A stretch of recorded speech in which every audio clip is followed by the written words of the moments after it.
अस्सलामुअलैकुम। वालेकुम सलाम। वैसे वारिस न्यापो ॾिनो हुयो तव्हांजो को मुंह में कमु आहे, इन करे तव्हांखे फोन कयो।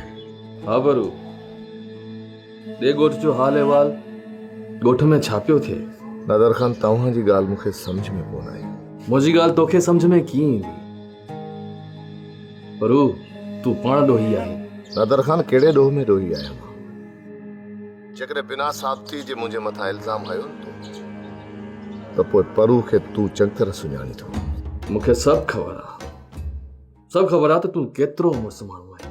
नादर ख़ान, भाड़ियो बि न आहियां, मुड़ुसु माण्हू त मां आहियां ई आहियां। औरतुनि ते ॾाढ करण वारा मुड़ुसु माण्हू न आहिनि हूंदा परू।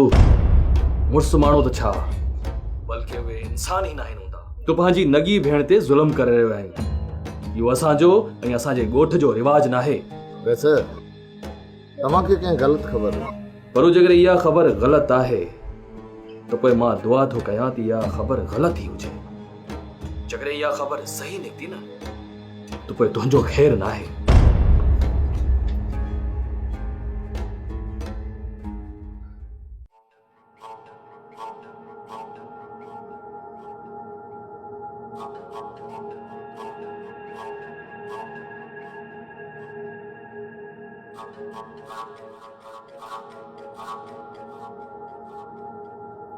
गुलू, वेठो ईअं आहीं जीअं बेवाहो स्टेशन ते वेठो हुजे। हलड़े हल वांदा, वञी को कमकार जी कर। फिरियो फिरियो मुंहिंजे मथे में अचे थो लॻी। वांदा त वांदा हूंदा आहिनि, बेकार सोई बेकार। कमकार छो कयां? पर ॻाल्हि ॿुध, तूं जंहिं कम सां हिते वेठो आहीं न, उहो ॾाढो ख़राब अथई ऐं तोखे बि ख़राब करे छॾींदो चमचनि जी दुआ सां।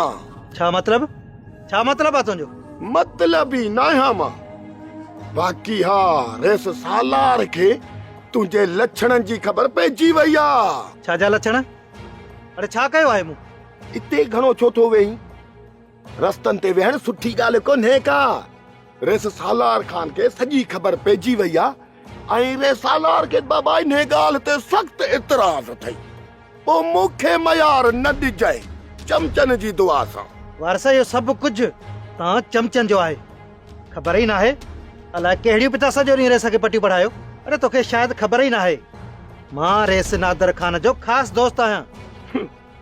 बाबा, रेस के ते इन्हीअ दोस्ती ते बि इतराज़ आहे। वर्ष मां वॾेरनि जो महिमान आहियां ऐं तूं इहे नंबर ठाहिण जी कोशिश न कर। बेसजो महिमान आहीं साईं, तूं बेसजो महिमान आहीं। न्याणियुनि जे रस्ते ते न वेह सही थो चवें, न त रेस सालार खान जी सॼी ख़बर अथई। हा, मां बि सुञाणा रेस सालार खान खे। जेसी ताईं रेस पाण मना न कंदो न, मां तव्हां चमचनि जो चवण कोन वठंदुसि। रेस मूं अॻे वांदो कोन्हे जो वते ईंदे वेंदे माण्हुनि ते नज़र रखंदो। इहो कम त असां चमचनि जो आहे।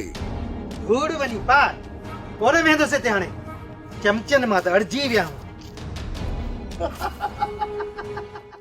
सोप सीरियल सिंध जाई तमाम एपिसोड्स ॾिसो हाणे HD क्वालिटीअ में। विजिट करियो असांजो YouTube channel Sindh TV HD drama.